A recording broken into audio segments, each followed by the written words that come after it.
Don't you dare poop on me. Sorry, varying gulls flying above my head.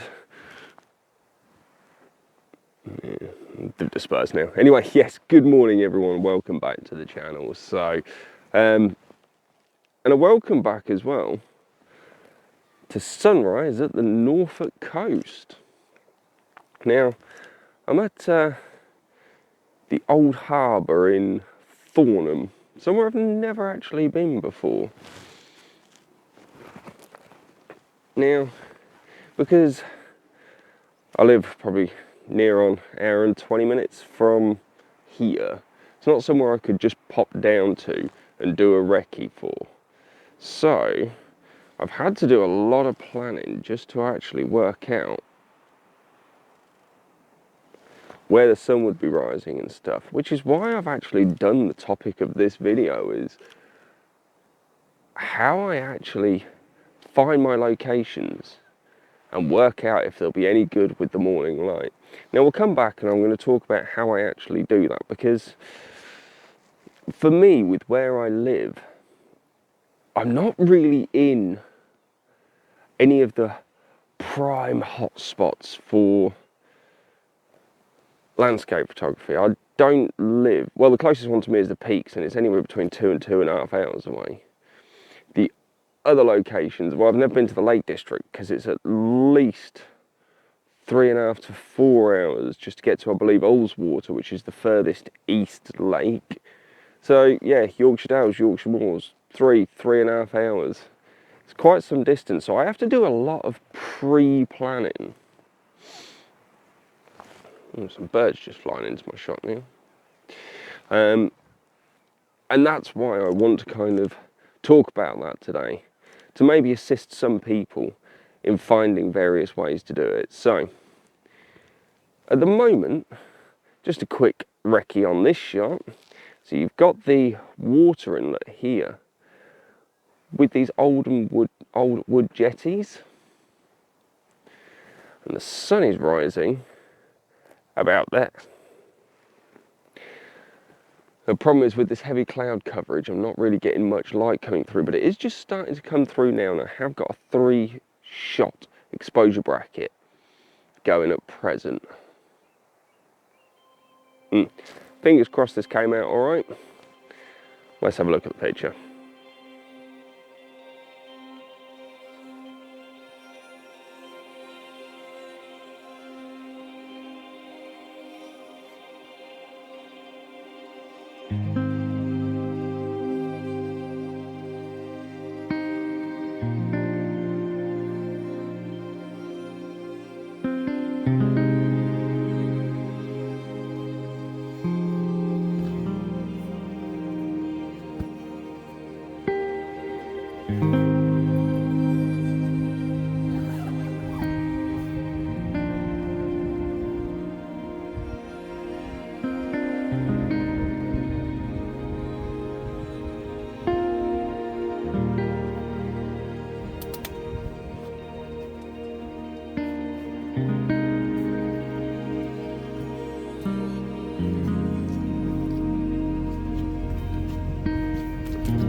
So next shot then, and we've actually got these old wooden, I don't know if they're posts that have just been seriously weathered. Old trees, but that wouldn't account for the uniform, but they've definitely got the appearance of trees, some of them. I think they're probably trees that were used as posts on the Old Harbour. But there we go anyway, they're really, really nice and really weathered. Now, this has actually been a really difficult shot to obtain because all this mud down in the foreground is really not appealing, to be honest with you. And the other difficult part about it was trying to make sure that none of them overlap. But I think I've managed to actually find the composition. Now I'm thinking this could work well as a monochrome because of that textured detail that we've got in the sky. Not that there's a lot of detail in the direction I'm pointing, it's probably outside of the frame. Now, hopefully this one's going to come out all right. So first things first then, let's go back to this whole how I actually find locations to actually shoot from. Now, first of all, once I've obviously decided on a destination I'm going, let's say I decided to go to the Yorkshire Moors. My first port of call then is one of a number of my photography guidebooks.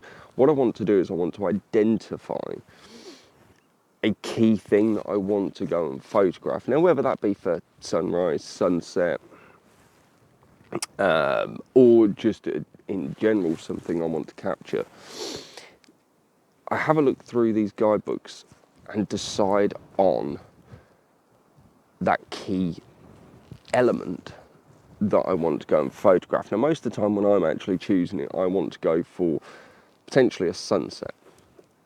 And the reason being is that it is easier to find a composition for sunset when you have time to get there early, have a scout around, and nail your location and your composition prior to the sun setting. So yeah, first port of call then when deciding is guidebooks.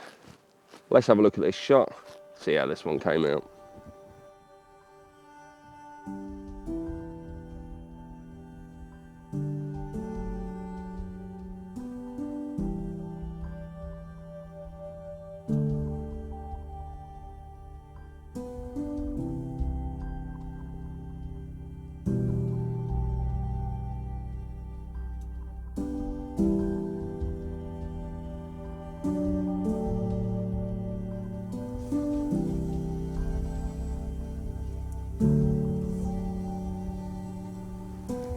I am actually struggling a little bit to find any more compositions now.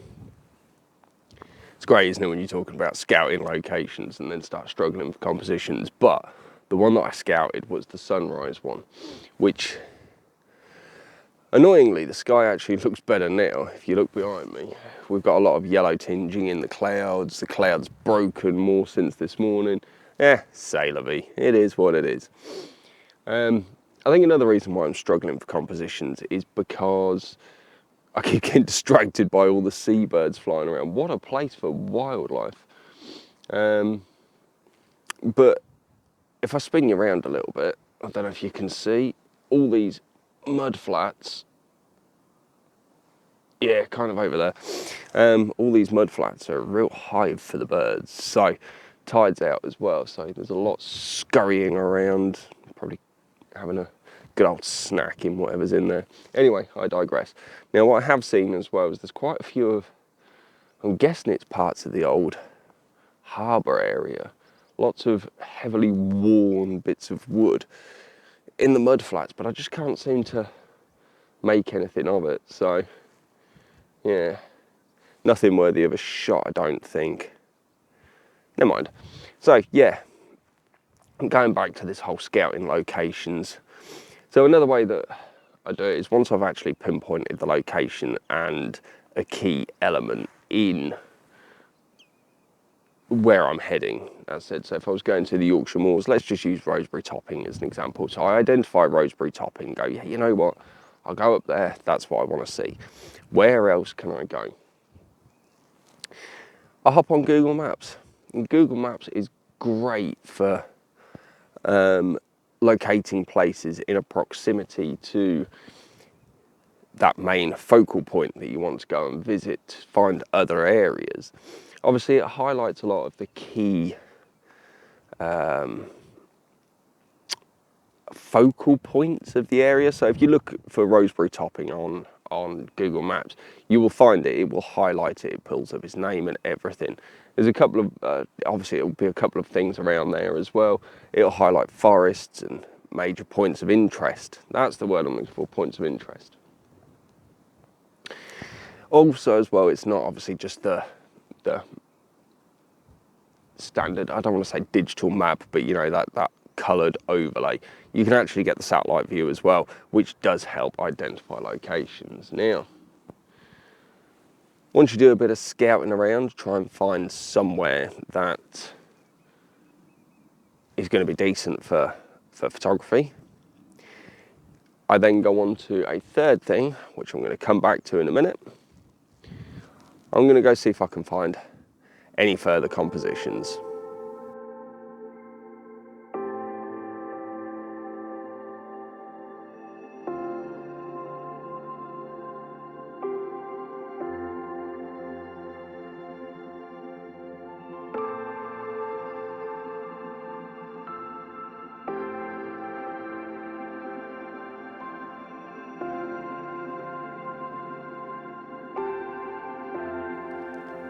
Third and final composition then. Now, ironically, that bit that I just filmed last time, I'm back in like 20 metres away from where that was, so didn't do very good scouting there. Sorry, Snuffles, because this wind's picked up a little bit. It's not actually that cold, but if the camera's bouncing around, I apologise now. So, this greeny bank you can see behind me here is actually the main path that you walk down from the, I say, car park in Thornham Old Harbour down to Home Dunes. But I didn't want to go that far because the reason I've come to the Norfolk coast today is to go back down to RSPB Snedsham. So I thought, you know what, weather's actually half decent for the 3rd of February. So 2nd of February was fine as well. I thought I'd come down and actually car camp. Tide's looking good as well. So I thought, you know what, come down, car camp for the night and do sunrise. So started my planning process. First of all, guidebooks came out. There was nowhere that I really wanted to identify with the guidebooks. Google Maps. Went onto Google Maps, searching along the coast. Now, the Norfolk coast is quite difficult because obviously it curves round like that. So if the sun rises from the east, a lot of the sort of North Norfolk coast is kind of no good for sunrise. So it really took a bit of planning. I was scrolling along and I found somewhere. Thornham Old Harbour. Looked at satellite view on Google Maps.